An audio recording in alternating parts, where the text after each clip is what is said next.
Thank you, everyone, for joining me for a special episode of Time with Tommy. And I'm here right now. This man needs no introduction. The Predator, Patrick Cote, MMA UFC Canadian legend. Patrick, how are you today? And thank you so much again for taking your time. I'm good, man. Thanks for having me. I have my team, man. I have it. All right, got it. All Cheers. right, there you My go. origin. All right. Yes, Patrick. Thank you for coming on. Let's get right into it. First question is I found that you're a big Montreal Canadiens fan, the Habs. They are going to make the playoffs. They're going to be in the playoffs of the 24 teams. What are your thoughts on your team? uh, to be honest with you, I'll believe it when I'll see it. I still think that it's not gonna happen, but hey, if it happened, it's great because you know what? I'm a owner of a sport complex, and there's a lot of wife of Montreal Canadian player. They train at my place, and because of that, I know a lot of players too. So for sure that I'm gonna root for them, and I'm from Montreal now. Normally, I'm a big fan of the Nordique. Because I used to live in Quebec City for a long time, but you know what? There's no Nordique anymore. So yeah, I'm gonna cheer for Montreal Canadiens if they see the playoff happen. Absolutely. And hey, as long as you have Carey Price and Shea Weber, you never know. You never know what can happen. Exactly, especially in playoffs. When you have a good goaltender like Carey Price, you know what? It's you have a chance. I'm really sorry about this, Patrick. I'm from Toronto, so I have to go for my Leafs. I know we're rivals, but hey, maybe I won't be surprised if you guys made it farther than Toronto. So we will wait and see. Uh, Yeah, the thing is, Maple Leaf Toronto, they have too many stars. I think so. They're not able to play together. It's the big ego thing. I think so in this team because there's a lot of talent, crazy crazy talent in this team. But sometimes maybe it's not just the right thing. I'm sorry to say this, Patrick. I keep telling all my friends if we had Carey Price, we win the Stanley Cup. They don't believe me, and I would be willing to give up William Nylander for Carey Price. Would you guys go for that? Uh Man, I hope so, but I don't think they're gonna do it. They really built the future and the team around Carey Price, so it's gonna be a huge. And the thing is, we don't have anybody to replace him now. The goaltender and junior, they're good, but they're not good enough to make the NHL. So we have to find a good number two before. I think so. Oh, Patrick, I've enjoyed so much hockey talk with you. We could just make this whole segment about hockey, but man, that was so good. That's so good, so fun talking about hockey. But fortunately, we have to move along here. I have to ask, just for the audience members, like what inspired you to become an MMA athlete, MMA fighter? What inspired you?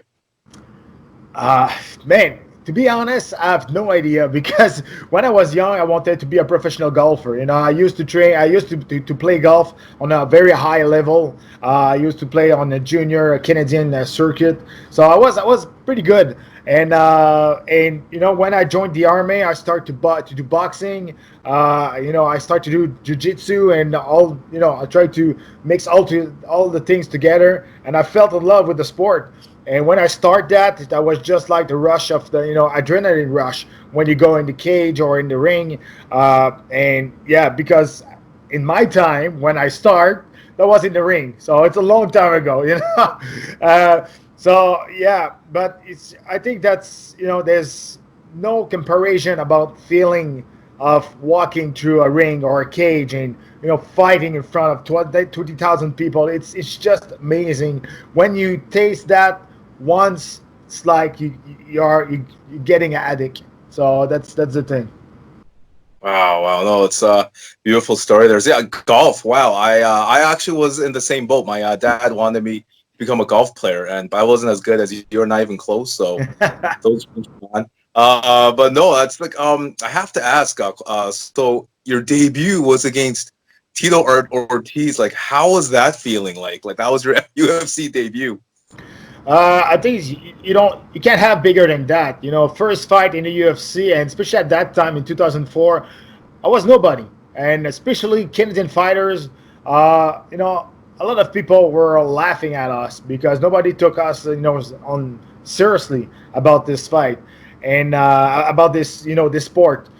And when I in 2004, I was supposed to fight Marvin Eastman on the first fight of the prelim, and when Guy Mesger got a stroke, they called probably the entire roster to find a replacement to fight Tito, and nobody wanted, nobody jumped in, and they called us. We're like the last person they wanted to go there because I was really a nobody, and that was a big opportunity for us, and that was we took this decision where we said yes, and we talked together with each other today because of that decision I took.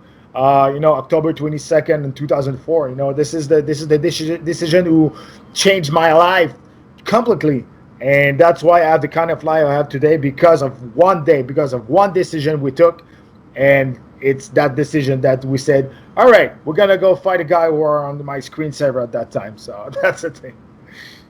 Well, and you're a man that will face anyone. You will not shy away. That is for sure. I have to moving on. The Ultimate Fighter. You were a participant and a coach. So first of all, how are those two experiences like? And what was the difference between being like a contestant and a coach? It was amazing. If they ask me to do it again, I'll do it for sure. Maybe not as a contestant because I don't want to fight anymore. But as a coach, tomorrow morning I'll do it. But let me tell you something. That was how can I say that? It was very very more simple to be just a fighter in this thing because you train, you eat, and you fight. But when you are a trainer, you have all the pressure that your team has to perform. You have to put all the good training for the guys. You have to adjust yourself to each person in the team too. So that was a little bit more complicated to be a coach than a contestant in this situation. But man, what a great experience! And the thing that it was more easy to be a coach. It's we weren't locked up in the house with other people. So after training, UFC took very well took care of us very well. They rent a big mansion. We were there, me and the other coaches, and it was a party almost every night. So that was the easiest part to be a coach. But if you're talking about fighting and the concept of the show, coaching, it's more tough than to be a contestant. Oh wow, wow! And of course, you were able to beat Kyle Noak and the Ultimate Nations. That was an amazing win Yep. for you there. I have to ask you about the Anderson Silva fight, which did amazing in that fight. Did you, if you were able to get a rematch, did you sense like you said that you could beat him? Do you still believe that if you had that rematch? Oh, for sure. But you know what? The thing is, I was the first guy who took Anderson Silva in the third round in the UFC, and I did that in front of the camera, and I was preparing that. I was like, okay, if I'm going to a third round, I'm going to do that. I'm going to do that to the camera. So that was on purpose. In my head, I was already think that I was prepared to do it. And our strategy was to go to the third and the fourth and fifth round because that was like a new place for him in the UFC to fight. So we wanted to push more the pace in those rounds. You know what? Bad luck happened in a bad moment.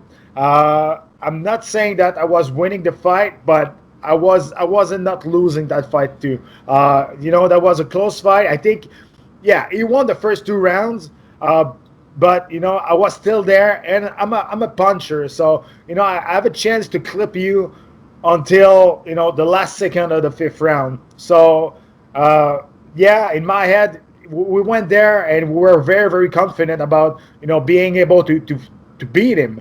Um, everybody asked me how it was to fight Anderson Silva. That wasn't tough. That wasn't painful. That was complicated. That was very, very complicated because, at that time he was very on the top of the food chain. He was like unbeatable. He was like the GOAT. He was incredible. And, I was going forward. He was on the side. I was going on the side. He was on my back. I was like, what the hell is going on, And, yeah, that was complicated. But, we're talking about hockey, at the beginning. I play hockey with Wayne Gretzky, and I was able to play good against him. So that's I'm trying to compare myself, my situation and my performance against Anderson Silva. I was there. I was the first one. I think so. That it showed that this guy was beatable. He was a human like everybody else. But you know what?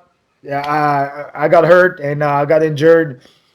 I have no regrets. Bad thing happened every time, but in my resume, I will always have fighting for the UFC middleweight title. Nobody can take that away from me, and that's it. I'm very proud of that.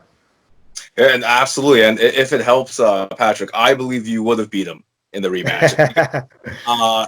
That fight, the first one you guys had, you said 3, you had the fingers in the air, and you looked fresh, you looked good. It was like you were not intimidated. Like you're like, hey, let's go.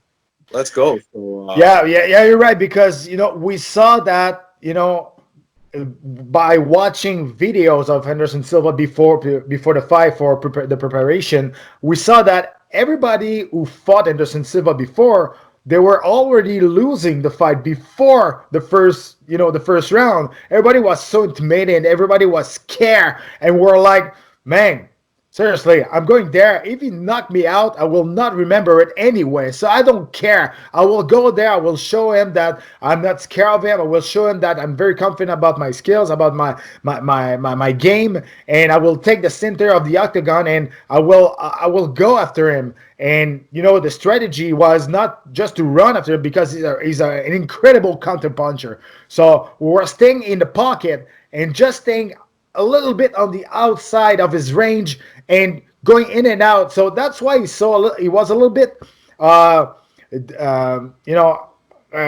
very comfortable in the first 2 rounds. He did an amazing thing. Mike Chin saved me 2 times in the first 2 rounds, but he wasn't very dominant like before because we were staying in our very focused in our game plan very, very well.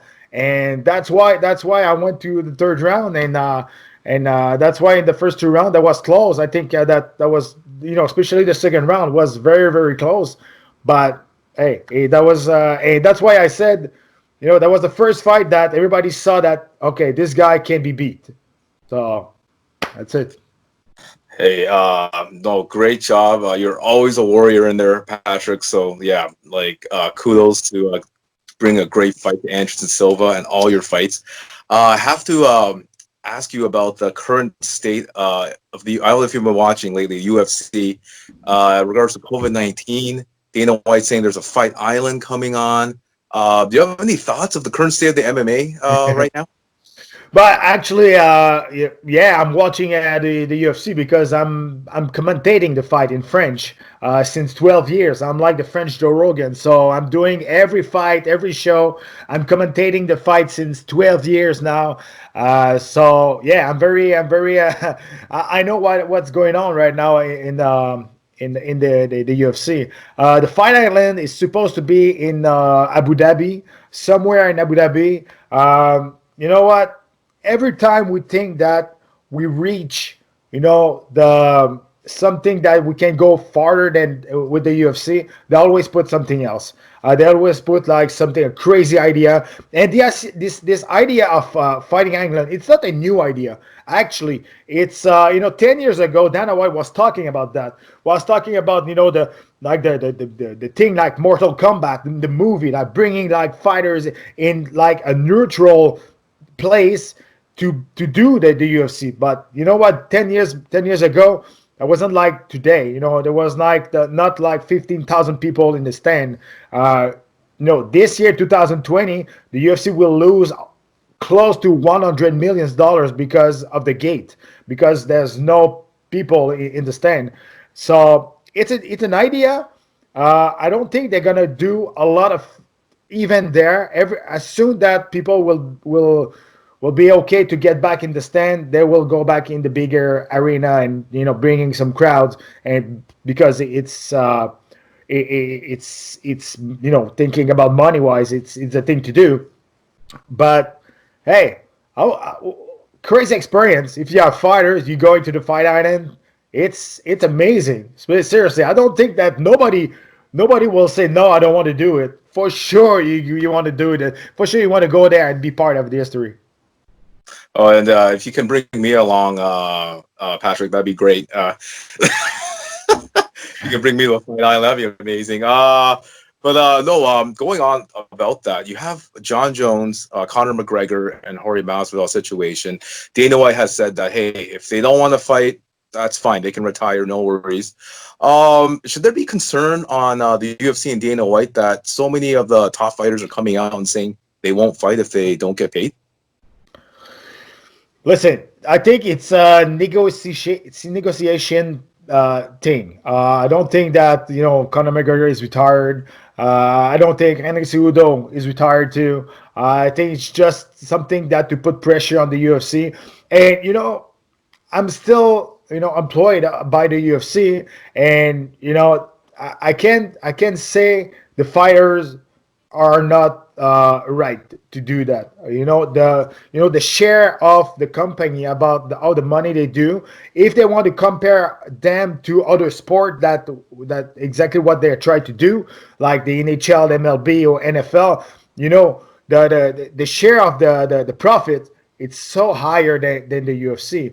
But the thing is, the problem it's it mixed martial art. You look the UFC, you look and you said, oh, those guys are not paying well. Yeah, if you compare to other sport, but the UFC, if you compare them to Bellator, in Bellator, there's some guy who fight for $750. $1,000. It's cheap, seriously, to fight for the Bellator. It's insane.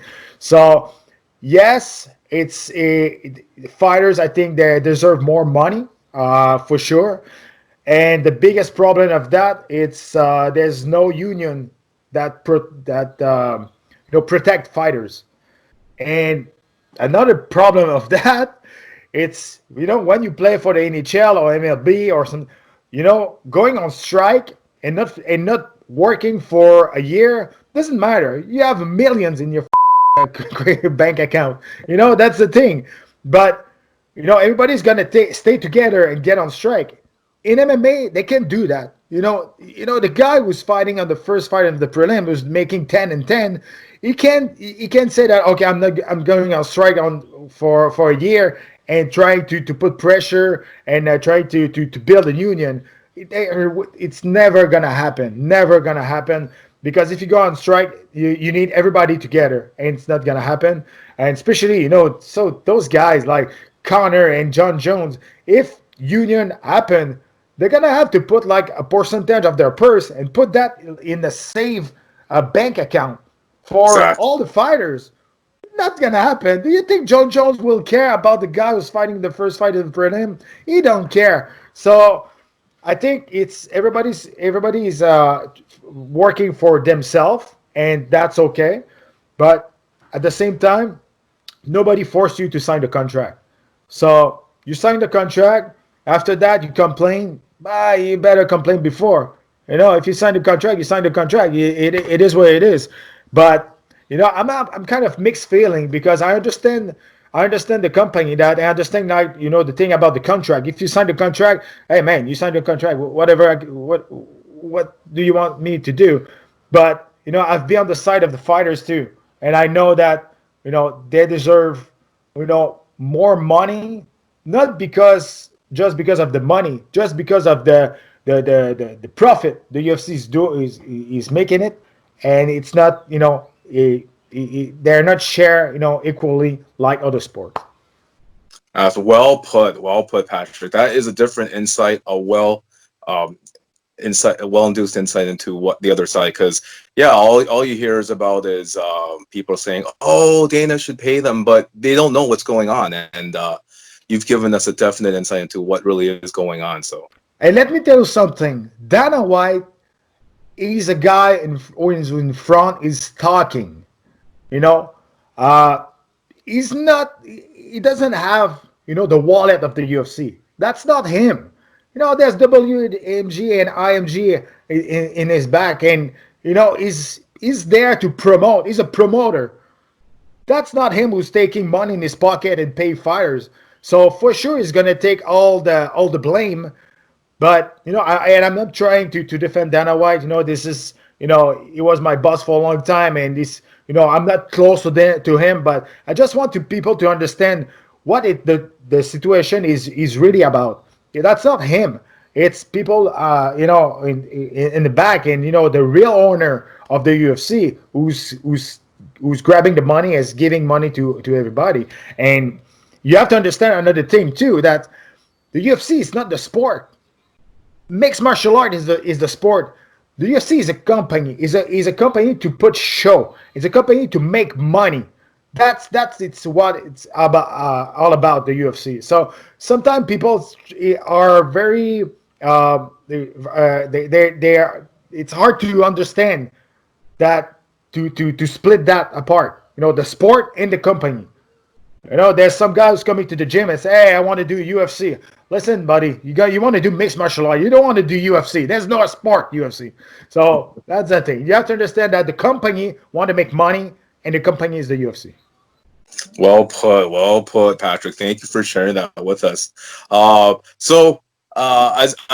you know, Patrick, the audience knows I always end all of our interviews with a trivia. So All right. I'm going to ask. Ariel Helwani got 6 out of 6 last time. I got him. No. You can top this. You can top him. Okay, I'll try. Here we go. UFC trivia with Patrick Cote. Question number 1. Who did GSP defeat to win his first ever UFC welterweight championship? It's a pretty easy question. It's pretty easy. It's Matt Hughes. Boom. 1 for 1. Patrick, great job. Here we go. Question number 2. This is a true or false question. Okay. Did GSP train with Greg Jackson? Yes. This is too easy. I should have ramped up the questions a little tougher than this. This is you're gonna get 6 out of 6 here.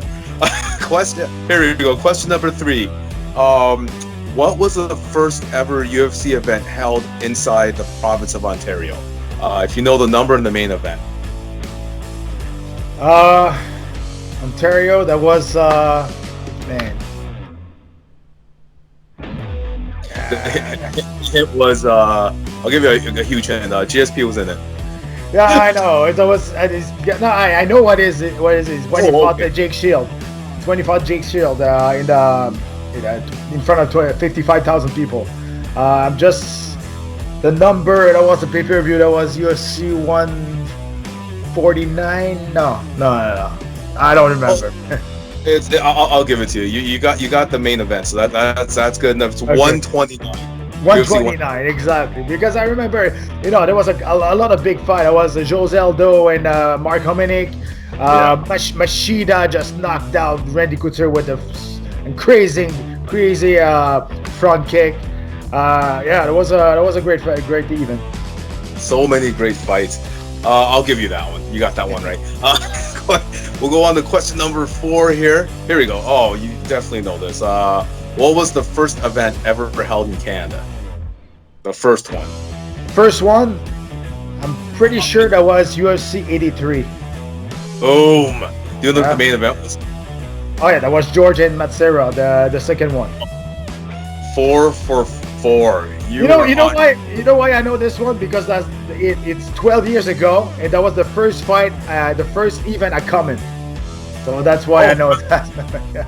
It must have been a great experience. I heard it was a packed house in the Bell Center. Yeah, it's crazy. Every time George was fighting, there was the roof was, exploding.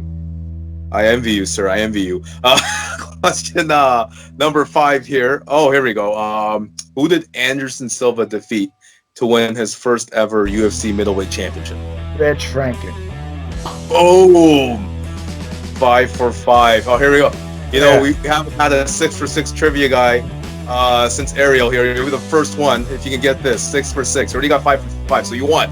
Your bonus question: who did Jon Jones defeat to win his first lightweight heavyweight title? That was Mauricio Shogun Roy.